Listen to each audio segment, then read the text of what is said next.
இதில் நிறைய பூ பறிச்சோம்ல. இப்போ கூட இந்த வாரம் கூட ஒரு 10 பூ பறிச்சில்ல. இதில் பாரு ஒரே கலையில் எவ்வளோ மொட்டு இருக்கு பாரு. நல்லா இன்னும் கொஞ்சம் கிளறி விட்டாருன்னா அப்போ நல்லா வளரும். இதுலேயே இப்போ தான் மொட்டுங்க வருது. மேலே போய் துணி எடுத்துன்னு வந்துடும்.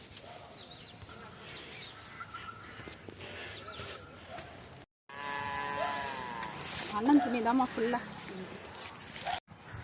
அப்பா பொடி இன்னும் கட்டலைங்க, கட்டணும். பேருக்காங்க எல்லாம் பழுத்து போடுது பாரு, தெரியுதா? நல்லா பிஞ்சு விடுது, பழுத்து போடுது பாரு. அதுக்கு தான் இப்போ ஒன்று நம்மளுக்காக கொடுத்துருக்கு ஒரு பேருக்கு. சூப்பராக இல்லை? ஆனால் இனிமேல் வந்து பனிக்காலம் கொஞ்சம் கம்மியாகிடுச்சு. வெயில் காலம் வந்துச்சுன்னா பேருக்காங்க வந்துடும். இனிமேல் அந்த மாட்டுக்கு போய் இனிமேல் பழுக்காதுன்னு நினைக்கிறேன். நிறைய பிஞ்சு இருக்குது பாரு, எல்லாமே பிஞ்சு தான்.